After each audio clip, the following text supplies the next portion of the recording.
asalaamaaleykum Sénégal asalaamaaleykum Africa asalaamaaleykum diaspora ñu ngi leen di nuyu bu baax a baax les chers internautes yi nga xam ne ñoom ñooy suivre Dvision di leen béggee bu baax a baax fii ñu leen doon béggee ci Dvision ñu ñëwaat tey ci seen émission entretien ñëw seet si kilifa gu mag ndax lu ñu ko présenté sax nag ci réew mi ak ci li nga xam ne moom mooy ci côté culture ñu ngi koy sargal bu baax a baax fekk ko fii ci Kër Massar ñu koy wax ñu son vrai nom di Ousseynou Ba waaye nag ñu gën ko xam ci Pathé Sène ñu bëggee ko bu baax nuyu ko sans tarder ndax nag tey war nañoo waxtaanee yu bari ñu ngi ko fekk fii nag ci Kër Massar Pathé Sène laay wax tey wala Ousseynou Ba laay wax tey maa ngi leen nuyu bu baax. waaw waxal Ousseynou bon waxal bu la neex Pathé wala Ousseynou Sène comme d'accord kon boog Ousseynou Ba maa ngi leen nuyu bu baax a baax.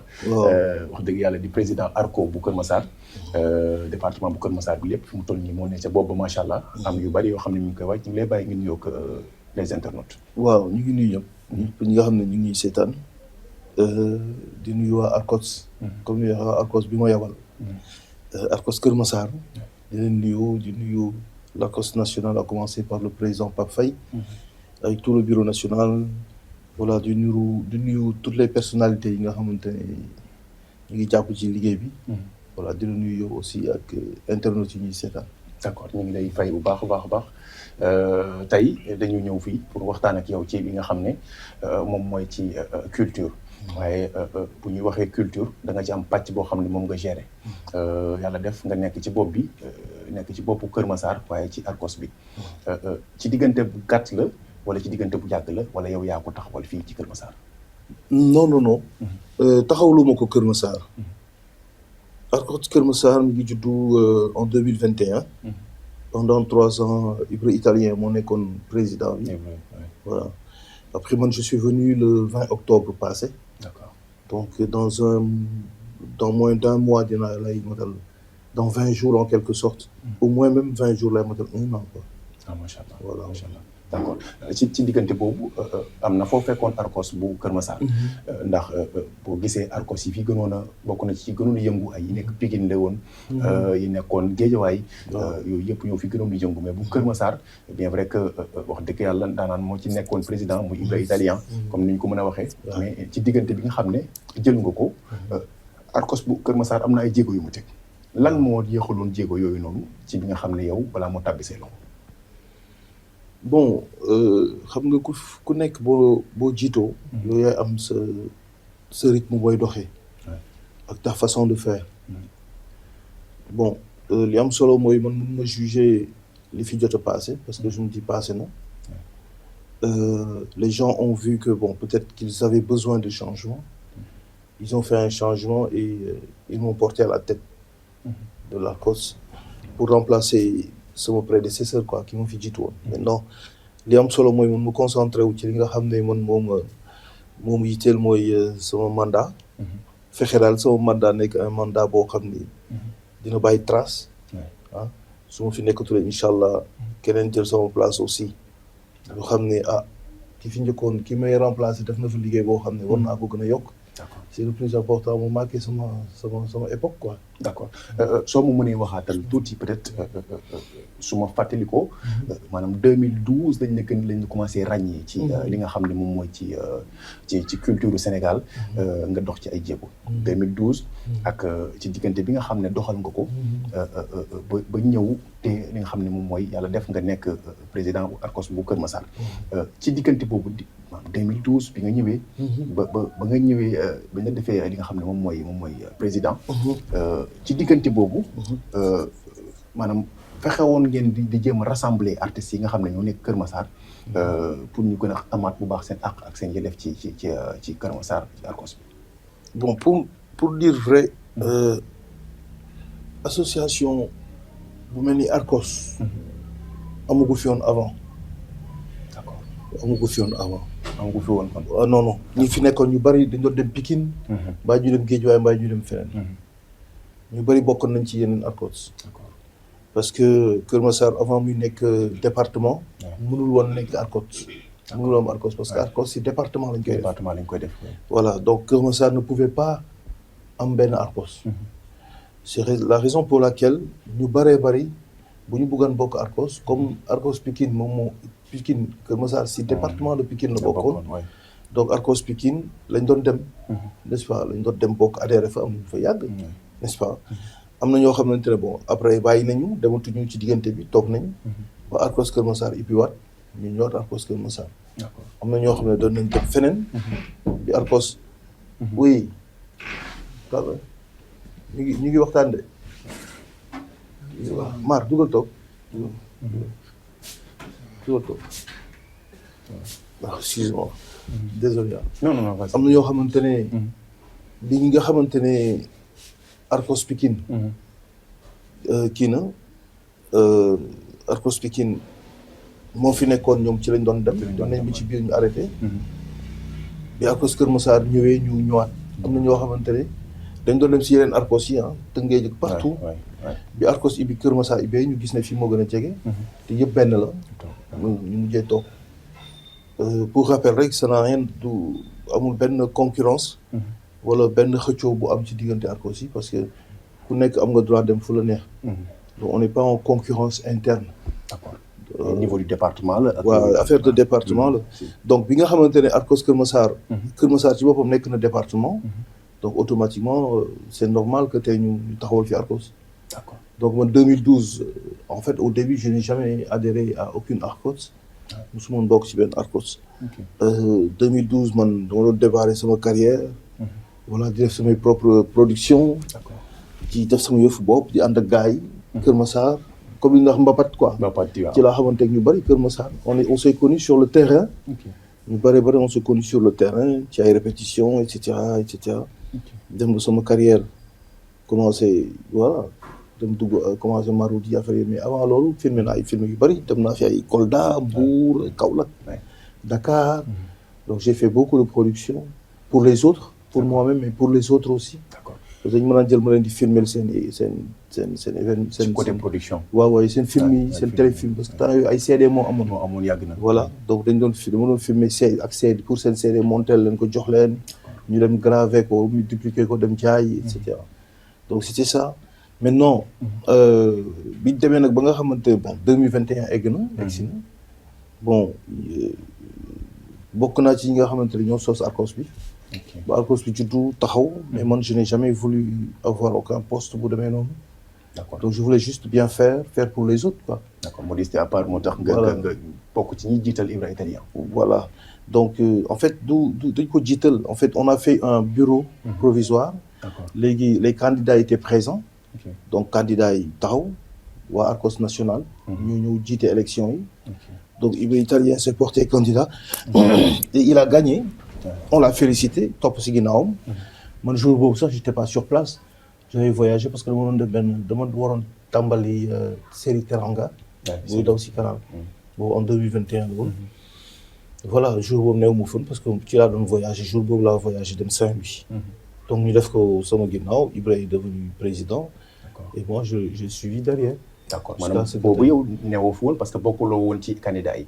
yëgoon nga ko avant wala. non yëgoon maa ko organisé ak gars yi. yaa ko organisé ak gars yi c'est nous qui avons tout organisé fii la nga toog nii. fii nga toog. d'accord sama salle bi la ñu sosee bureau comité directeur pour Arcos. mais yow yaa bëggul woon l'embryon de l'Arcos ça s'est formé ici quoi dans mon salon. d'accord mais non man maa bëggul woon am benn ndombol tànk. d'accord man maa bëggul woon am benn ndombol tànk. tu vois je voulais laisser les gens faire quoi. mais mu amoon yeneen candidats am na ay 5 candidats suma juuma. pour Ibra Italien gagné. de justesse mais gagné na. d'accord donc il a gagné il a dirigé l'Arcos pendant 3 ans. après je suis venu. d'accord après 3 ans nga ñëw ba nga ñëwee jéego bi dox na ci 1 an yi ñuy waaj a dugg incha allah jéego bi dox na fi mu toll nii Arcos Kër Massar ci ban dayoo la nekk nii fi may wax ak yow nii. waaw man moom bi may sama chrono sama kii li ma def ko sama créneau. bi ma tegoon mooy. première chose. bi nga xamante ne c'est un grand chantier en plus. mooy l'organisation de l'Arcos. c'est très important aussi. La discipline de l'Arcos. Les règles le règlement de l'Arcos la réglementation de l'Arcos association bu ñuy dox. day tegu ci règle. day tegu ci organisation day tegu ci réglementation. ñëpp xam ne lii mooy yoon. ñu ànd ci ñun ñëpp. comme ça kenn du teggi kenn du tooñ kenn loolu moom dama ko teel a teg d'accord di ci taxaw nag quoi mooy on respecte les règles lu waay def on respecte les règles parce que sans les règles on n'est pas des êtres humains am na benn film bu koy wax John Wick sans les règles nous sommes des animaux d'accord yaa ngi dégg il faut respecter les règles yaa ngi dégg comme ndax yaa ngi seetaan John Wick di nga tax mu xooli ko waaw day seetaan John Wick da nga doy waar fi nga nekk gars yi ñëwuñu fa waaw Keanu Reeves moo ko joué quoi d'accord dem na ba John Wick 4 en fait xam nga film boo koy seetaan day am philosophie bi mu lay jàngal d'accord il faut nga topp saison yi aussi voilà philosophie bi mu lay jàngal bi mu la koy jàngalee mooy John Wick c'est dafa nekk benn tueur léegi nag képp ku jalgati règle yi John Wick moo lay éliminer wala tegal la ci yoon tu vois moom mu dem ba teggi règle yi il s'est cru indispensable mu dem ba jalgati règle yi àddina bi yëpp mbamb ko nag tu vois ce que je veux dire d'accord bon après film la quoi tu peux pas tuer le monde entier di tege ci yoon ba ñu di laa teg ci yoon waaw ñu di laa teg ci yoon loolu moom dama yàgg gëm loolu quoi à commencer par man tegu ci règle parce que loolu moom mooy suñu différenciation moo ñuy différencier de l'anarchie moo ñuy génnee de l'anarchie beneen bi aussi mooy l'aspect artistique développer l'aspect artistique culturel que les gens xam ne bu ñu ñëwee Arcos Keur Massar il y a du travail on travaille on bosse bu ñëwee Arcos tu n'as pas le temps di waxtaan di njaabu jàlle wala di palabrer tu es à l'Arcos pour un but bien déterminé lorsqu'on vient on le fait mooy la les répétitions les créations les activités Arcos bi di dund en interne ñu bañ wax rek bu ñu ñëwee on trouve du travail ci laa dem créer benn direction artistique jox ko Cheikh Omar Diaw moom la ñuy woowee Serigne Bulli voilà mu woo ko ne ko dama bëgg nga nekk le directeur artistique ci suufam ci biir direction bi ci suufam ma teg fa 10 metteurs en scène 10 metteurs en scène pour que ñu ensemble ñuy liggéey nga xam ne kii bu disponible kii bu fi nekkulee kii ñu def ñuy mën a waxtaanee création ma ne leen dañuy créer 4 plateaux de répétition de sorte que tey kii bu nekkee ci lii kii nekk ci lii kii nekk ci lii kii nekk ci lii c'est-à-dire qu'on bosse tu vois yooyu yëpp dafay am c'est très important président bu toogee ci mbir voilà mu def plan yi nga def créer voilà pour am benn plan de travail c'est ça quoi il faut am benn plan de travail parce que bëri na trop ci Arcos yi tooñu ma kenn nag maa ngi jégalu mais li ñu leen di woowee dafa bëri ay fo dafa bëri caaxaan dafa bëri yenn ak yenn te du yoon culture dafa am loo xam da ko war a porter dafa am message boo xam da ko war a véhiculer kon nit ñi fa war a nekk déjà ñoo war a njëkk a yaru yar seen bopp pour mu message bi ñuy véhiculer mën a jëm ci askan wi ñu recevoir ko noo xam ne dina mucc ayib exactement voilà mooy plan bi nga teg nii bu ñu duggee ci loolu mu nekk lu am solo jéego yooyu nga def ko ñuy dox ba yàlla def fi mu toll nii ngeen teg benn festival boo xam ne ci la ñu jëm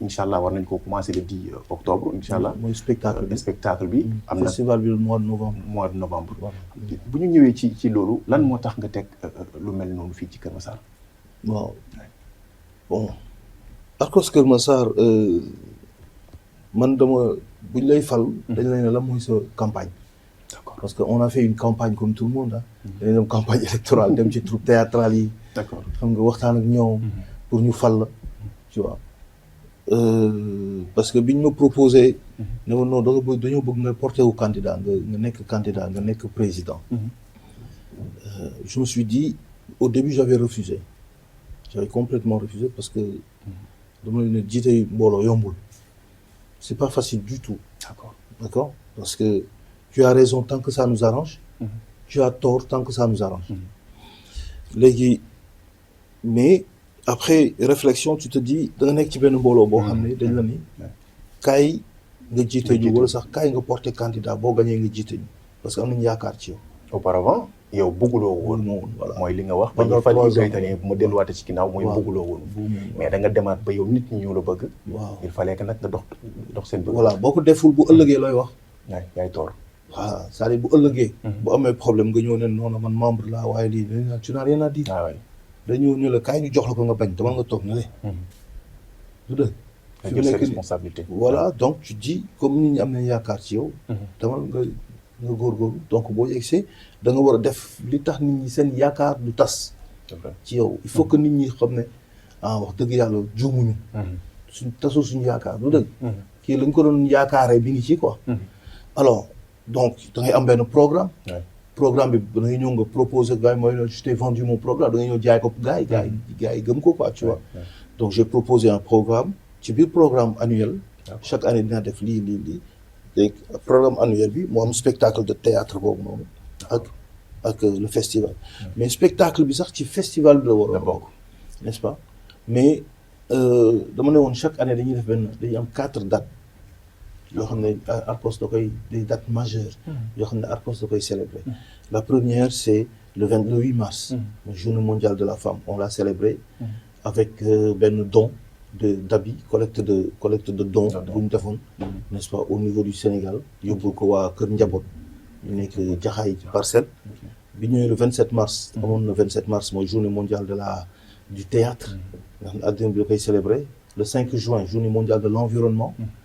Malheureusement, on n'a pas eu l'occasion de célébrer cela parce qu'on n'a pas eu l'occasion de voir fan lañ naka lañ ko mën a defee et cetera. mais xam naa l'année prochaine moom lañ ci gën a taxaw. ba pare 4e date bi mooy le festival. donc le festival ci programme bi la bokk. mais vu que dafa am benn pièce théâtrale boo xam ne dama la ne woon tamit dañ koy dekkal mooy Dallinkoor. d'accord dañ koy dekkal parce que dafa nekk loo xam ne ñu ko daan yàgg liggéey. mooy leen man su ma farbo. Dallinkoor boobu ngeen denc ci tiroir yi ñu koy génnee ngeen liggéey ko. jaay ko Sénégal yi. kon loolu moo nekk idée festivalu Dallinkoor bi. voilà non spectacle Dallinkoor. spectacle voilà mais non festival bi moo nekk ci loo xam ne dafa bokk ci sama programme enfin Dallinkoor bi sax sama programme la bokk parce que je leur ai dit. nee naa leen su ma faloo Dallinkoor bi dañ koy génneewaat job ko. liggéey ko ba mu baax. yóbbul ko Sénégal yi. donc ñu bëggoon ko boole ci biir festival bi. mu nekk benn. mais dayoo bi ñu ñoom ñaar yëpp am. on ne peut pas les mettre en même temps. day am problème. mooy organisation. ak déjà logistique bi organisation planification bi et cetera et cetera. donc bi ñu waxtaanee au niveau du bureau. ak gars yëpp on s'est concerté. et on a dit ce qui serait mieux c'est ñu jël Dallinkoor bi proposer ko Sénégalais yi à une date antérieure pardon. une date bu gën a jege. avant festival ñu def ko. à part. mu nekk benn activité génératrice de revenus et cetera. tu vois parce que pièce la boo xam ne mënuñu ko def nii rek. ñëw def ko dugal ko ci benn festival gars yi seetaan ko on a pris beaucoup de temps pour réaliser cela. D'accord. Et tey il suffit pas seulement de rechercher de l'argent des revenus seulement. mais il suffit aussi pièce la boo xam ne mën nga ci honorer ay jigéen. parce que ça parle de la femme. donc on honore la femme quoi. n'est-ce pas ñu honorer si jigéen ñi les Dallinkoor. ñuy tuddee les Dallinkoor parce que pièce bi Dallinkoor la tudd. ok voilà donc. d'accord ci côté boobu ñëw ci le 10 octobre. nga choisir li nga xam ne moom mooy. Blaise Senghor. nga choisir ko ci même mois d'octobre bi. muy octobre rose. ci côté boobu nga inspiré wu ni parce que comme bële romb na la. voilà ay 8 mars romb na la yeneen ak yeneen romb na la nga ni lii da nga koy choisir ci weer bi nga xam ne aussi dañ koy jagleel ba tey dafay delluwaat ci jigéen ñi nga xam ne aussi ñoo atteindre la cancer ak voilà est-ce que loolu la wala boog suma xel moom mooy loolu. je n'ai pas envie d'inventer loo xamante ne c'est pas vrai. pour attirer la gente féminine. d'accord di inventer ne loolu moo tax pour jigéen ñi am émotion non. en fait on l'a mis au mois d'octobre et ça coïncide. coïncidence là. Ça coïncide au 10 octobre, ça coïncide à l'octobre rose. C'est une coïncidence. Je n'ai pas envie de mentir aux gens. Tu vois. C'est une coïncidence que ñu def ko. N'est-ce pas? C'est une coïncidence que ñu ne dañ koy jagleel jigéen ñi mu tombeek mois d'octobre, l'octobre rose. Et c'est pas un mois de fête en plus. L'octobre rose, c'est pas un mois de fête, c'est pas un mois de lutte contre le cancer du sein. On n'a pas le temps de faire la fête, n'est-ce pas? Au contraire, sensibilisation la war a doon, dépistage la war a doon, voilà, yooyu la war a doon quoi. Di appeler aussi les femmes à faire très attention. C'est pas parce qu'on a dit octobre rose que c'est l'octobre du mariage ou de l'amour. Non mais c'est vrai, parce que Sénégalais moom loo ko jagleel rek rapidement mu soppi ko def ko xew. waaw def si xew quoi. Octobre rose, c'est le mois de la lutte contre le cancer. Tu vois, du sein qui dévaste le milieu des femmes, qui dévaste les femmes, qui dissémine day rey, n'est-ce pas? jigéen ñu bare cancer du sein da leen di faat wala ñu ñàkk seen ween yi ndax cancer du sein. donc du weer woo xamante ne weeru bànneex la wala weeru Voilà, tu vois. Comme ni ñu ko defee 8 mars. 8 mars le 8 mars c'est un jour de revendication. yaa loolu xamu quoi le 8 mars c'est un jour de revendication. mais pas un jour de célébration. tu vois. il faut ñu préciser loolu parce que il faut ñu koy wax. gars il faut ñu koy wax ñu bañ a jaawale. c'est ça loolu lay problème bi aussi. bu yàggee dañ koy soppi léegi def ko un mois xew quoi. def ko programme def ko ambiance. fekk ça n'a rien à voir. raison pour laquelle j'ai dit que Dalinko defuñu ko pour mois d'octobre. ñun octobre rose. d'accord ba suñu taxawee tey pour célébrer octobre rose. Arcos Keur Massar day def pièce théâtrale buy wax ci lutte contre le cancer. et c'est une bonne idée. c'est une inspiration c'est une bonne idée de préparer une pièce. pour le mois d'octobre prochain. pour def benn spectacle qui parle de la lutte contre le cancer. du sein tu vois là on pourra dire.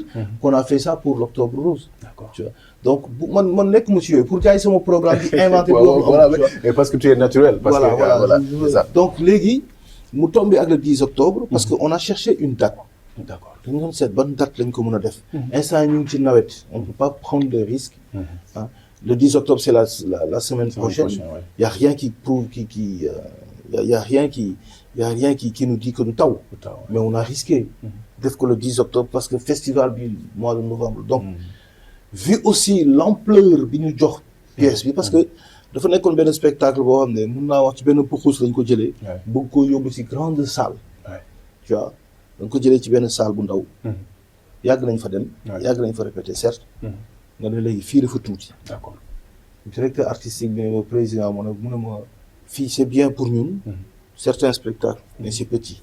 d'accord mu ne ma pièce bu tollu Dalinko. Sorano Grand Théâtre wala Blaise Senghor la xaj. d'accord maanaam su ma la déggee. waaw da ngeen a jël Kër Massar déplacé ko yóbbu ko. exactement donc mu gën a agrandir. bu ñu sañoon Kër Massar lañu koy defee. bu ñu amoon place bu toll nii Blaise Senghor. Kër Massar lañ koy defee.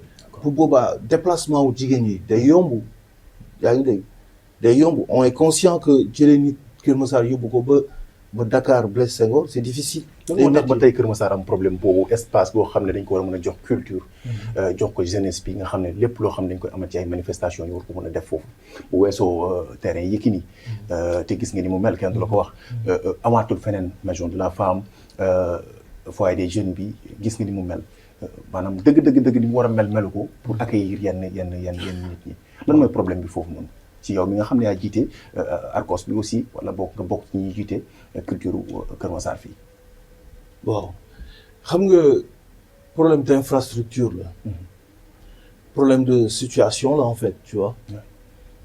mooy peut-être que ñi fi jotoon a nekk ils n'avaient pas prévu que Kër Massar dina dem ba tollu nii ci ay nit. ba culture bi développé wu nii à ce point. tu vois concert yi bi ñu commencé dugg Kër Massar yàggul.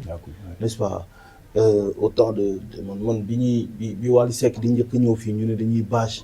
dama la mel ni naka la mën a nekkee bâche tu vois je savais pas. il y avait pas cette possibilité là.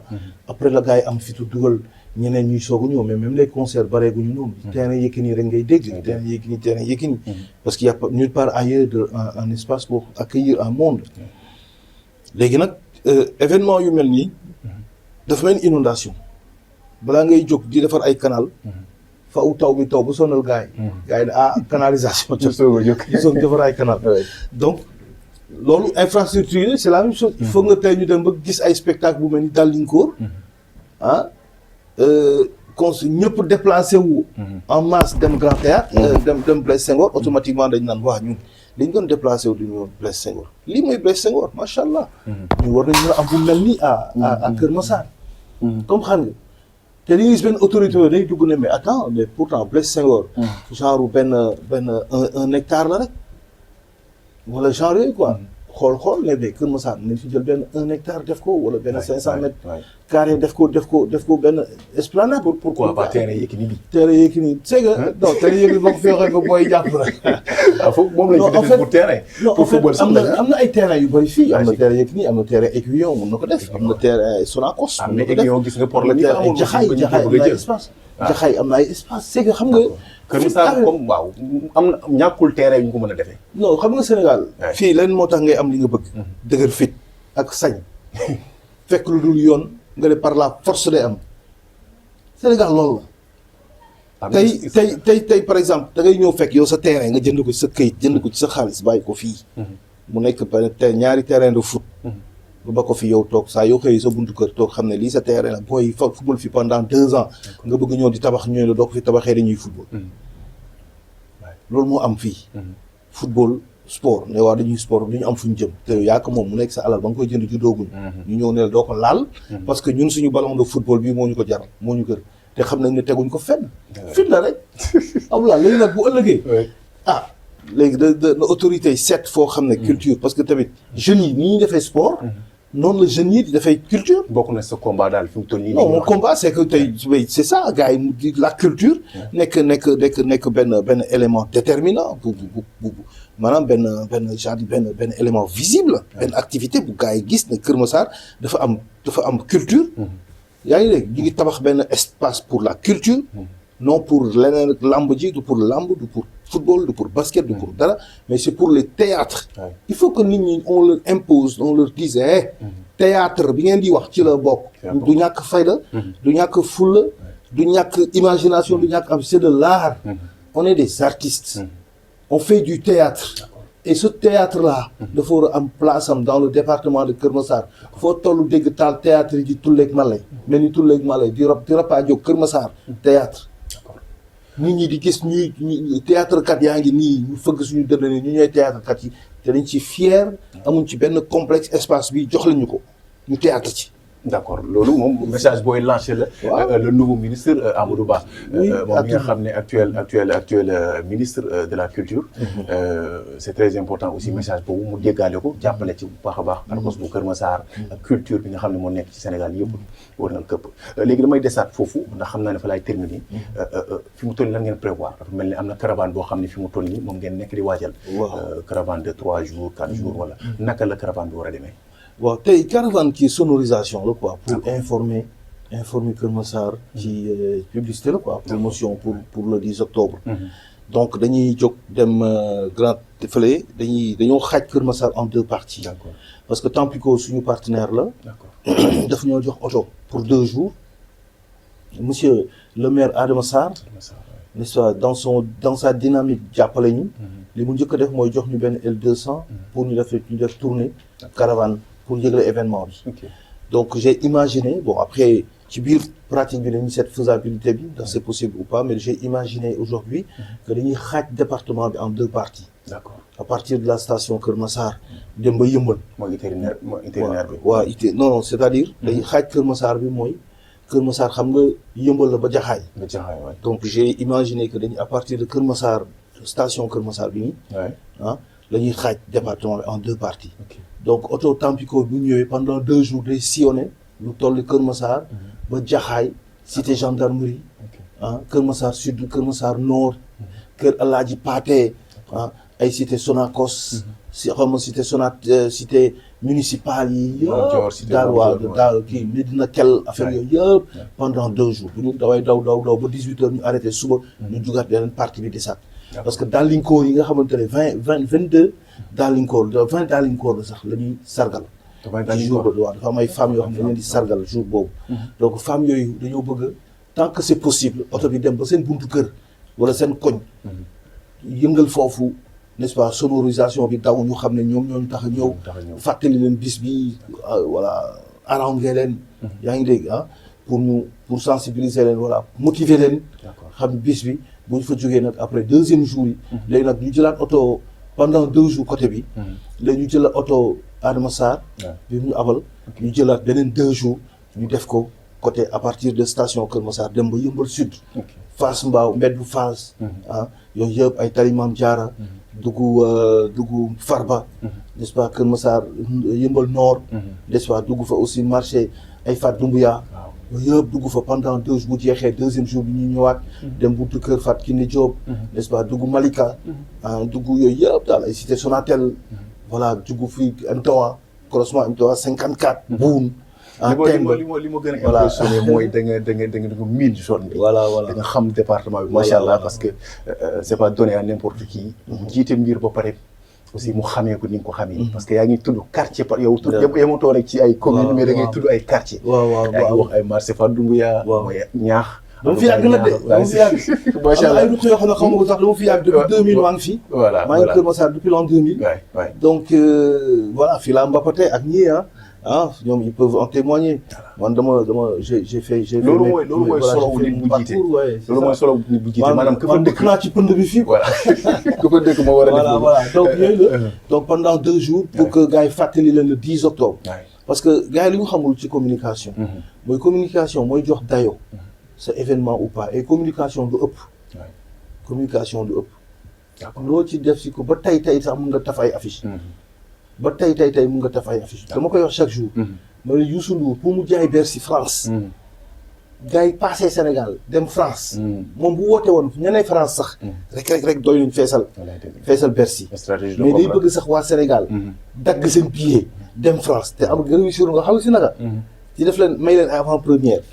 day wër def ay concert yu ndawaan nii pour préparer Paris Bercy. xam nga pour chemin vers le Grand Bal. yaa ngi dégg. dem invitation ci lay génn di wax. mais du wax à part loolu du génn wax. mais foofu lay génnee def communication wax dem sax ba tourner benn film. Mbaye Bercy.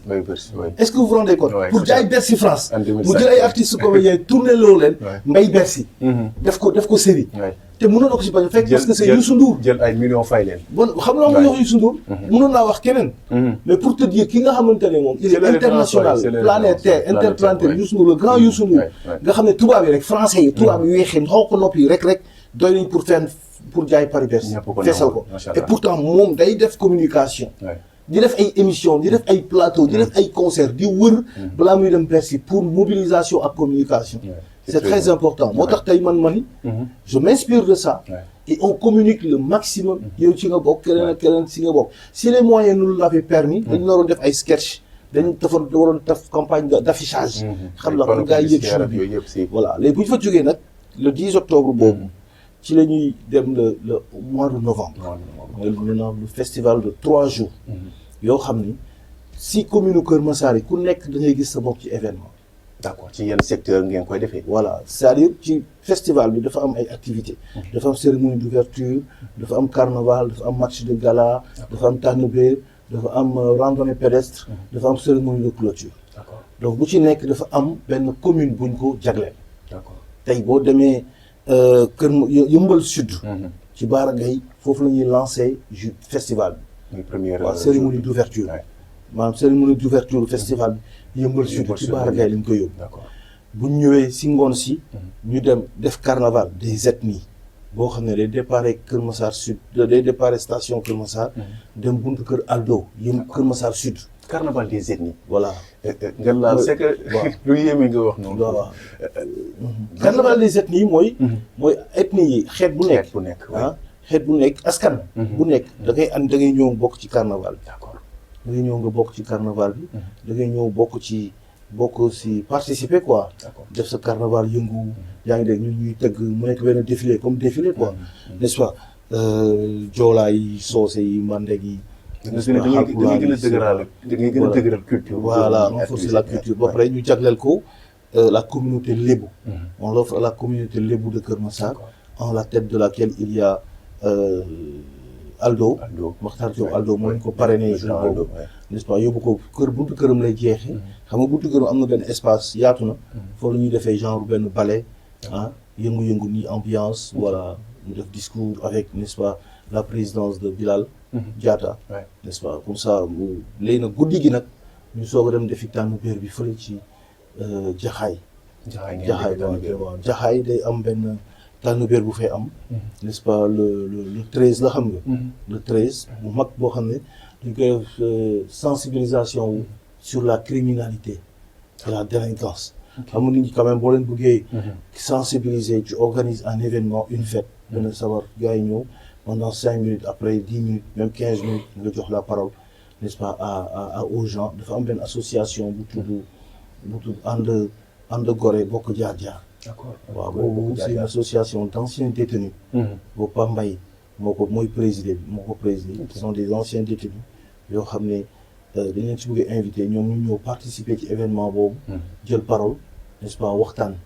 ci gars yi par rapport à la criminalité par rapport à la délinquance. voilà léegi nag buñ fa lendemain bi nag. chaque quartier day am day am événement day am plateau. d'accord tey Kër Massar. comme si commune non day am plateau de théâtre. maanaam ci mbedd mi. dañuy dem comme par exemple boo demoon buntu en face Kër Massar sud.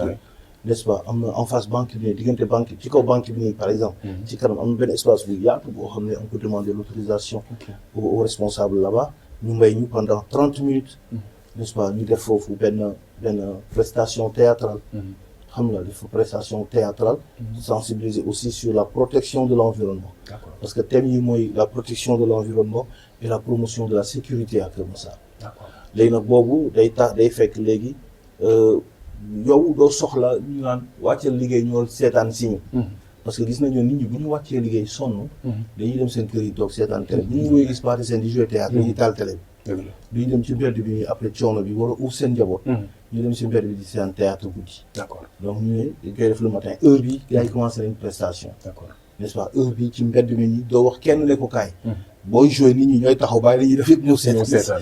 nga jàllale sa message. d'accord guddi gi mu am projection de film. dans les quartiers aussi, dans différents quartiers, en projection de films, en couple de seetaan aussi. On fait ça de manière freestyle. On met projeté nit ñi jox ku nekk ñëw ku bëgg a seetaan ñëw seetaan. lendemain bi nag mu am benn randonnée pédestre.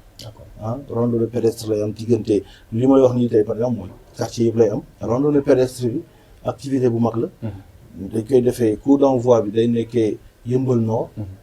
arrivée bi nekk Yëmbal Malika plage. donc commune de Malika gis nga mooy am arrivée bi. Yëmbal Nord mooy am départ. donc day am benn randonnée pédestre boo xam ne dañ ciy invité tous les clubs de randonnée pédestre. ñu ñëw def marche boobu quoi. bon maintenant après s'il voit que mun nañ ko tawi. fu gën a gudd jeexalee ko en tout cas nañ ko jeexalee. peut-être ñu ne nañ def ni wiiri jaaree VDN bi ñëw. mais bon après l'itinéraire on verra. mais foofu lay jeexee daal. d'accord léegi voilà mu si nag. mu soog a am un match de gala. entre l'ARCOS, la sélection de l'ARCOS et la sélection de l'ODCAV. n'est-ce pas ODCAV ñoom sama gars waaw bu Kër Massar. nee naa leen maay joué 10 quoi. man kay loolooy sama problème moom laa la wonte mu koy wonte. maay joué 10 dama bëgg a jàkkaarloo ak kii président Mountaga. daa bëgg a jàkkaarloo sama gars la bàyyi mu dem rek. waaw li ñu noonu mooy voilà kon su ma la déggee ñaari événement yëpp. benn moo ci nekk événement payant muy le 10 octobre. le 10 octobre c'est gratuit.